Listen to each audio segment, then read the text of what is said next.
What has been sparked in me during this weekend of invoking the pause has been a sense of community, that no one has to carry the burden on their own shoulders, but we just keep passing it along through story. I arrived with my suitcase, modestly packed, swimsuit, hiking boots, yoga outfit, pause garb. We had hoped in planning this convening that people would bring what we called their whole person to the gathering. I didn't want it to be just a professional gathering with people doing PowerPoint presentations and making a very business-like approach to the profound issues that we're dealing with. And made my way into the room where everyone was already sitting in a circle. I found one empty seat, sat down on it, in that kind of, I'm going to be scolded because I'm late way. This was really an opportunity to get in touch with our emotions, and it was just really amazing to be with all of these other people who were kind of in the same boat. And we were asked, clipboard, to talk about where we were born, what we consider to be our home, what is the gravitational pull of our work, and how do we rejuvenate?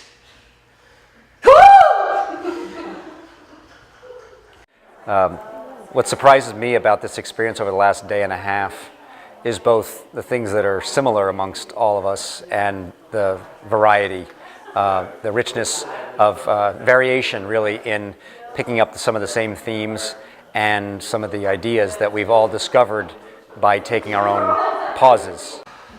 There was an inner circle and there was an outer circle. And due to the configuration of the inner circle and the outer circle, I could not quite see the people in the inner circle. So I had to lean on my chair. I did notice suddenly a lot of people were weeping. And they seemed to be weeping at that part about what do you consider home? I consider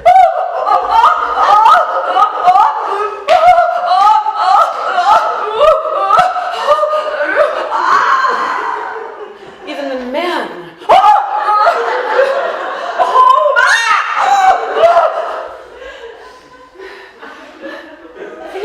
I couldn't cry. And then I started to weep myself.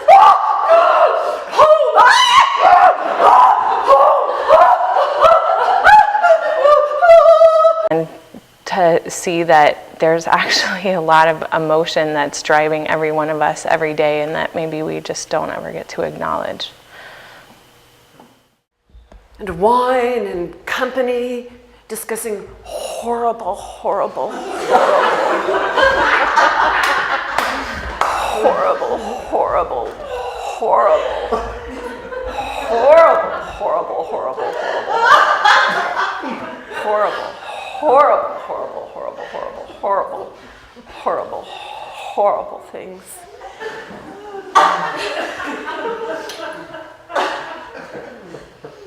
At which point I decided I needed to go to my room.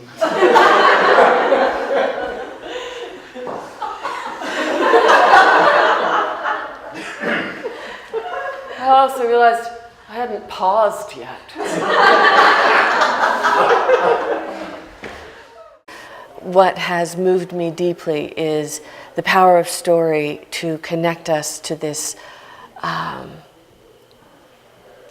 larger inevitability of how we redefine what it means to be human, how we join together in discussing the struggle, and in that struggle is the dance. I don't know when I've been in the midst of such joyous people. What sparks me is the importance of being in an intergenerational setting. What inspires me is being with young people. And what moves me is when people speak from their most authentic selves, that has been inspired by deep reflection the capacity to listen to oneself and to one's colleagues. And I think whenever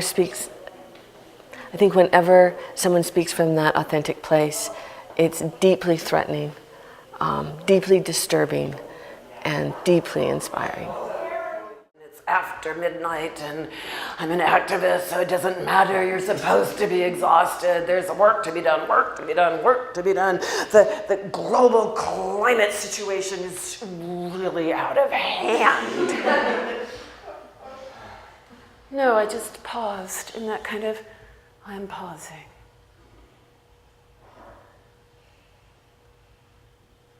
I could hear the crickets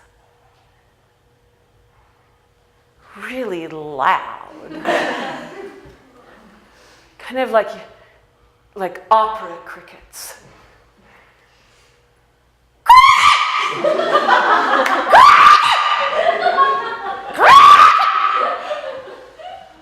Serenading me to sleep.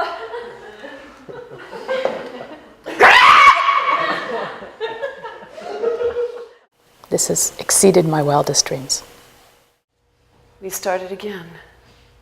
Sitting in a circle, no inner circle, no outer circle, just one big circle. With presenters, and young presenters, highly youthful, with youthful hair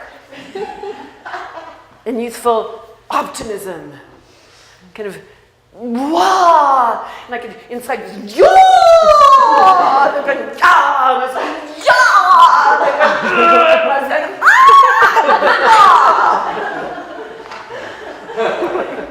and and then an older presenter going wom wom wom wom wom, saying yes, yes, wom wom wom wom wom, and then walk walk cha, ya ya cha, ooh the lift, ya.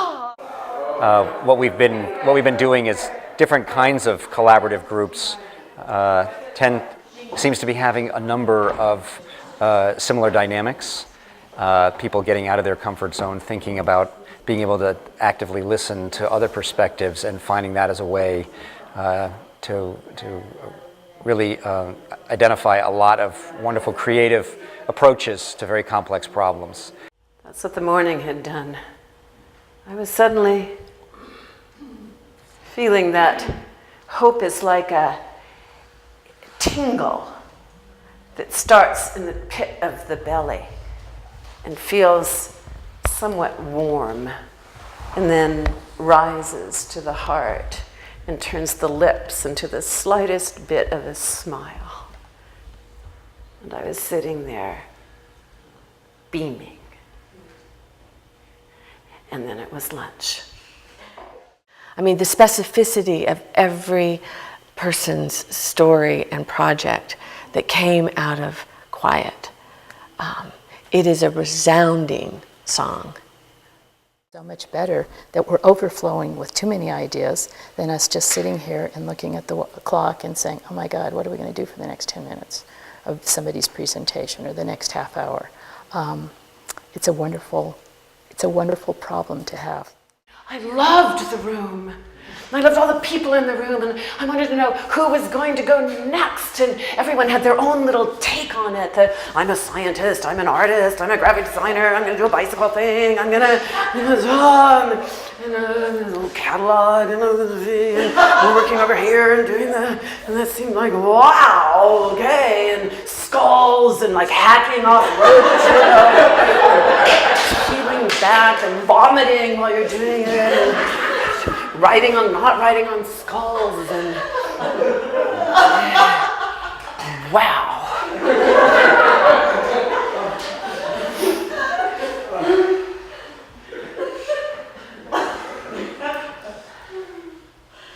There was that kind of, I think I'm falling in love with that person. What surprised me is how sophisticated the integration of art and science and public participation are in a lot of the projects being sponsored here. And suddenly there's young people You're going to hear you take it. I'm terribly sorry. I know it's my fault, but I'm getting old and have a heart condition. And you're young and cute. And, you know, it's a lot more likely you're going to get on Martha Stewart at this point than me.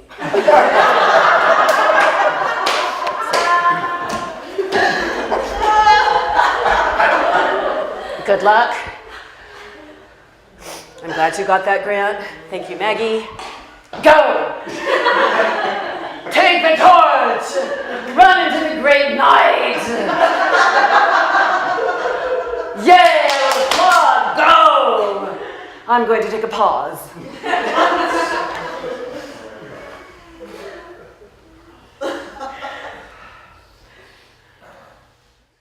I feel so much hope. And I think it's that marriage of pain and hope in terms of our work that infuses me with joy, with spirit, with community. And that's what I've felt in the pause that we are all celebrating here. The kinds of inspiration that we got the last few days makes me want to get back into my community and interact with a wider range of people on things that communicate deeper than probably I've ever had a chance to communicate with my own community. And it's a very heartening and very empowering thing to just see happening. It's not conclusive, but it just shows the power of working together in new ways, particularly when the first thing is don't just do something, stand there. I looked at him and I said, "How did you do it?" And he said, "I was fasting. I was pausing. I was sleeping by a waterfall. And dawn broke, and I remembered lying on the back of the water buffalo and watching the sky turn pink and swimming with the buffalo in the clear stream. And I knew in my heart what I had to do."